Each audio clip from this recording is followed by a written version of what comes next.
Hey guys, आपका स्वागत है टारगेट सरकारी नौकरी चैनल पर। मैं हर्षद अली। इस वीडियो में हम बात करेंगे इस साल 2022 में जो नई भर्तियां आई हैं, जिसमें आपको देखने को मिला है 4000 प्लस पदों पर टीजीटी पीजीटी का विज्ञापन। इसके अलावा 65,000 पदों पर नई भर्तियों का कैलेंडर जारी किया गया है। और जो नई प्राथमिक शिक्षक भर्ती है, जिसकी अभी तक भी कोई सूचना जारी नहीं की गई है, इसके लिए भी अब अभ्यर्थियों ने मुहिम शुरू की है। डिस्कस करेंगे इन सभी को इस वीडियो में। तो वीडियो को आपसे रिक्वेस्ट है, लाइक कर दीजिए। और जिन अभ्यर्थियों ने जो अभी टीजीटी पीजीटी में आवेदन करेंगे, तो टीजीटी का नया बैच शुरू कर रहे हैं हम, जिसमें अगर आपका विषय हिस्ट्री है, ज्योग्राफी है, पॉलिटी है यानी सोशल स्टडीज़ या सोशल साइंस है, हिंदी, साइंस, ये बैचेस स्टार्ट हो रहे हैं आपके 15 जून से। जो अभ्यर्थी इच्छुक हैं इन बैच में एडमिशन लेने के लिए, आप इस नंबर पर व्हाट्सएप के माध्यम से संपर्क कर सकते हैं। आज और कल में आपको सारी डिटेल्स इसकी शेयर कर दी जाएंगी। अगर हम टीजीटी पीजीटी विज्ञापन की बात करें, जो कि आपका 8 जून को रिलीज़ किया गया है, इसमें जो पदों की संख्या है वो 4000 प्लस पद हैं, जो कि बहुत ही कम है।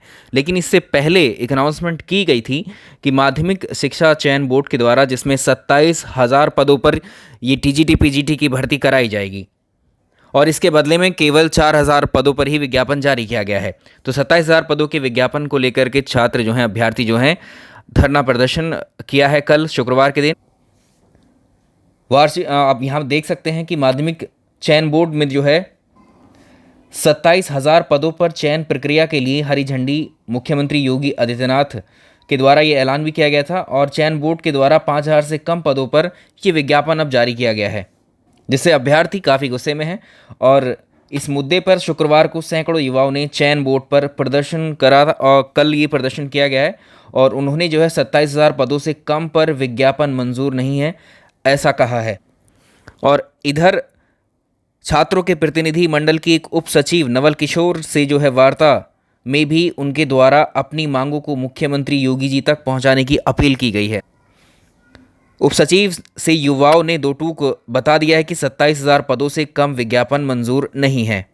इसके अलावा जीव विज्ञान विषय में टीजीटी में भी बहुत कम जो है पद हैं इसमें, और कंप्यूटर विषय के पदों को बिल्कुल भी इसमें शामिल नहीं किया गया है।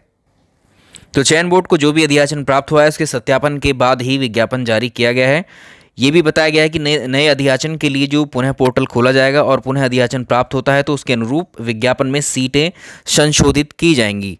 यानी ये श्योर है बिल्कुल, जो सीटें हैं आपकी, जो 4000 पद हैं, ये पद और बढ़ेंगे अभी। और यहाँ पर अब 65,000 पदों पर जो नई प्रतियोगी परीक्षाओं की हम बात कर रहे हैं, ये कैलेंडर इसका जारी किया गया है, और ये जो है राजस्थान कर्मचारी चयन बोर्ड के द्वारा इसको जारी किया गया है। तो राजस्थान कर्मचारी चयन बोर्ड ने अगले 9 महीनों में करीब 65,000 पदों पर होने वाली जो प्रतियोगी परीक्षाएं हैं, उनका संशोधित कैलेंडर जारी किया है, जिसमें कुल मिलाकर के 16 परीक्षाएं होंगी, प्रतियोगी परीक्षाएं। और इसमें प्रदेश भर के जो 70 लाख से ज़्यादा अभ्यर्थी शामिल होंगे। और इनमें 3 भर्ती परीक्षाएं हो चुकी हैं, और 13 भर्ती परीक्षाओं की तारीखों का ऐलान भी इसमें कर दिया गया है, जिसमें शामिल है 9,862 पद पर बेसिक कंप्यूटर अनुदेशक की भर्ती 18 जून, और ये जो है 295 पदों पर वरिष्ठ कंप्यूटर अनुदेशक भर्ती 19 जून को, और ये जो है 1012 पदों पर प्रयोगशाला सहायक भर्ती 28, 29, 30 जून को, और 5,396 पदों पर ग्राम विकास अधिकारी मुख्य परीक्षा 9 जुलाई को, और 35 पदों पर हाउस कीपर भर्ती 9 जुलाई।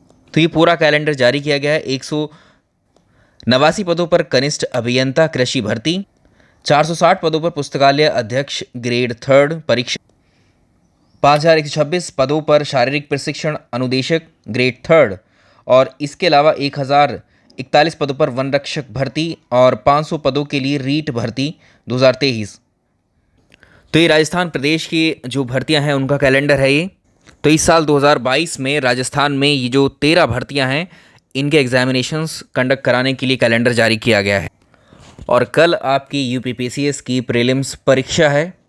कुल मिलाकर कितने अभ्यर्थी जाने वाले हैं इस परीक्षा के लिए? अगर हम देखें, इस परीक्षा के लिए जो पंजीकरण रजिस्ट्रेशन करवाया था, वो 6,02,974 अभ्यर्थियों ने करवाया है।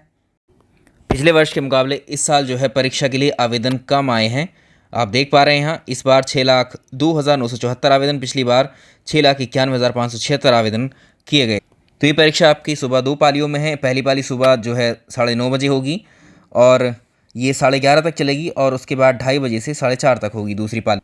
इसके अलावा 69,000 शिक्षक भर्ती में जो 6800 पद थे उनको लेकर भी जो अभ्यर्थी थे उनकी नियुक्ति अभी तक नहीं हुई है। उन्होंने जो है अभ्यर्थियों ने सीएम का ध्यान आकर्षित करने के लिए पोस्टर दिखाए हैं। 69,000 शिक्षक भर्ती में हुए आरक्षण की विसंगति में संशोधन के बाद नियुक्ति न मिलने से नाराज चयनित 6800 आरक्षित वर्ग के अभ्यर्थियों ने शुक्रवार को गोरखपुर के रानीडीहा में भाजपा के क्षेत्रीय कार्यालय के लोकार्पण और गरीब कल्याण मेले में प्रदर्शन किया। अभ्यर्थियों ने मुख्यमंत्री आदित्यनाथ एवं भाजपा के राष्ट्रीय अध्यक्ष जो जगत प्रकाश नड्डा हैं उनके मंच पर आने के बाद अचानक से अपने हाथों में मांग के समर्थन में जो बैनर पोस्टर लेकर एक तरीके से खड़े हो गए और तब मंच से संचालक क्षेत्रीय अध्यक्ष डॉक्टर धर्मेंद्र सिंह संबोधित कर रहे थे। फिलहाल सभा स्थल पर कोई हंगामे की खबर नहीं है, लेकिन पुलिस के करीब 8 छात्रों को हिरासत में लिया है। बाद में शांति भंग करने के मामले में उनका चालान भी किया गया है। तो ये सब जो है एक तरीके से यहाँ धरना प्रदर्शन करने के पीछे मुख्यमंत्री योगी जी जो हैं एक तरीके से इनका ध्यान आकर्षित करने के संबंध में ये धरना प्रदर्शन किया गया था। अब बात कर लेते हैं प्राथमिक शिक्षक भर्ती की। जो अभी कुछ दिन पहले एक नोटिस जारी किया गया था जिसमें छात्रों का और शिक्षकों का अनुपात दर्शाया गया था और उसमें जो शामिल किए गए थे आपके काउंट किया गया था शिक्षा मित्रों को भी बाकी शिक्षकों के साथ। इस प्रकार से जो है पूरा एक तरीके से जो हम कहें छात्र शिक्षक का अनुपात बिल्कुल जो है एकदम पूर्ण बैठ रहा था। लेकिन अगर शिक्षा मित्रों को उस गणना में शामिल नहीं किया जाए तो वो लाखों पद रिक्त बच जाते हैं उसके अतिरिक्त।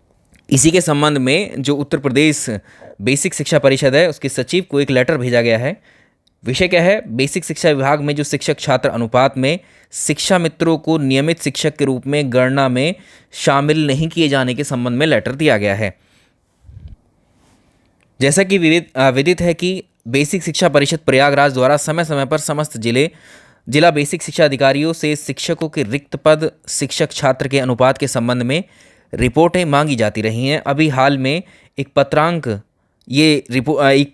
संख्या इतना जो है ये रिपोर्ट मांगी गई थी और इसको आपने डिस्कस भी किया था पहले।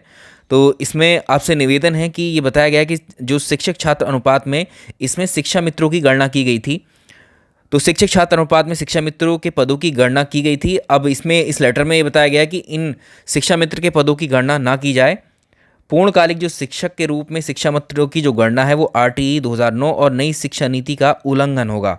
तो शिक्षक छात्र अनुपात पर ही नई शिक्षक भर्ती की राह, जो ये प्राथमिक शिक्षक भर्ती उसकी बात चल रही है, तो नई शिक्षक भर्ती की जो राह जो है इस पर निर्भर करती है। तो नई प्राथमिक शिक्षक भर्ती की राह देख रहे लाखों प्रशिक्षितों के लिए ये न्याय संगत होगा। अगर इनको एक तरीके से पूर्णकालिक शिक्षक के रूप में काउंट ना किया जाएगा शिक्षा मित्रों को, तो ये तभी पॉसिबल हो।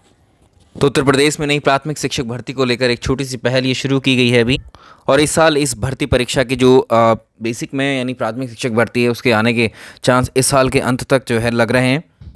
मतलब इस साल ये भर्ती शायद ना आ पाए, क्योंकि सरकार की तरफ से इस भर्ती को कराने के कोई भी संकेत नहीं दिए जा रहे हैं। लेकिन TGT PGT की जो भर्ती परीक्षा है ये आपकी समय से इस बार पूरी होगी। तो अपनी TGT PGT की प्रिपरेशन को आप जारी रखिए, कंटिन्यू कीजिए उसको, और इसी बार कोशिश करिए कि इस परीक्षा में आपका सिलेक्शन हो जाए। रही बात पदों की, तो TGT PGT के पद जो है डेफिनेटली बढ़ेंगे आपके लिए, चाहे एक बड़ी संख्या में ना बढ़े लेकिन कुछ पद उसमें ज़रूर ऐड होंगे। और जिन अभ्यर्थियों ने अभी क्वेरी के लिए हमें क्लासेस के लिए पूछा है उनका 1 से 2 दिन में जो है हम आपको डिटेल्स शेयर कर देंगे और 15 जून से आपकी क्लासेस शुरू हो जाएंगी। चलिए इस वीडियो में इतना ही, मिलते हैं नेक्स्ट वीडियो में। Thank you.